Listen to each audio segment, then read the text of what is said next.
تم یہ سوچ رہے ہو نا کہ میں اتنی دعائیں کر رہا ہوں پر پھر بھی اللہ میری دعائیں قبول کیوں نہیں فرما رہے، مگر اب تک وہاں سے جواب کیوں نہیں آ رہا۔ تمہیں ایسے ہی خیالات آ رہے ہوں گے تو یاد رکھو، جس طرح تم اپنی زندگی کے ایک ایک لمحے کا حساب رکھتے ہو نا، اللہ بھی اپنے بندوں کے ایک ایک سجدے کا، ایک ایک اچھائی کا، اس کی ایک ایک دعا کا حساب رکھتا ہے۔ ارے وہ تو ایک ایک دعا مانگتی قبول فرماتا ہے، پھر وہ تمہیں کیسے بھول سکتا ہے؟ کیا تم جانتے ہو کہ یہ مشکلات اور تکلیفیں جو تمہیں دنیا میں ملی ہیں یہ آخر کیوں ہیں؟ سنو، یہ جو دکھ ہوتا ہے نا، اس کے پیچھے بڑی ریزنز ہوتی ہیں، ہم معصوم انسان کہاں جان پاتے ہیں۔ یاد رکھو، اس دنیا میں کوئی انسان ایسا نہیں گزرا جس پر مشکلات نہ آئی ہوں۔ اصل میں مشکلات اور دکھوں کا آ جانا اللہ کی طرف سے صرف ہمارا ایک ٹیسٹ ہوتا ہے۔ جان لو کہ یہاں کچھ بھی اچانک نہیں ہوتا، اس کائنات میں پتہ تب تک چلتا ہے جب تک ہماری مرضی کے مطابق سب کچھ ہوتا رہے، وہ اللہ کے علم میں پہلے ہی ہوتا ہے۔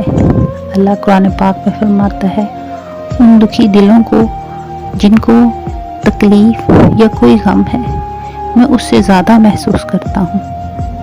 تو تم دکھی مت ہو جو تم سے چھوٹ گیا ہے یا چھین گیا ہے۔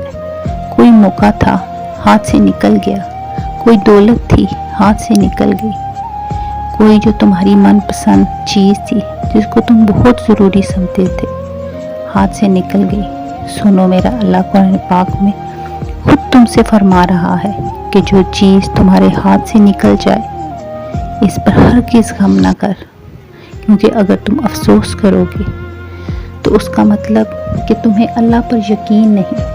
اللہ فرماتا ہے کہ میں تمہاری قسمت اور تمہاری تقدیر تمہاری چاہت سے کہیں بڑھ کر لکھتا ہوں، اور اگر تم یہ گمان کرتے ہو کہ مشکلات آخر میرے ساتھ ہی کیوں، تو زندگی میں مشکلات کی ہمیشہ ایکسپائری ڈیٹ ہوتی ہے۔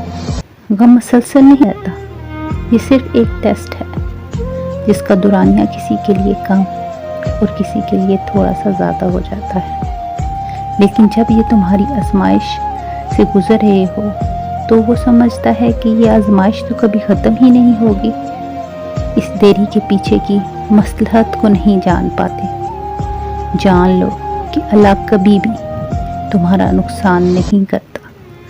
سنو، تم ڈھونڈ رہے ہو نا کہ اللہ کو راضی ہونے کی وہ خاص نشانی کیا ہے کہ ہم جان سکیں کہ اللہ ہماری دعاؤں پر راضی ہو، تو سب سے پہلے ہمیشہ یہ بات کو یاد رکھنا کہ اللہ جب انسان سے راضی نہ ہو تو وہ اسے خود سے دور کر دیتا ہے، وہ اس سے بے سکون کر دیتا ہے۔ جان لو کہ اللہ اس انسان کی پکار اتنی زیادہ پیاری رکھتا ہے جو اسے آنسوں میں یاد کرتا ہے۔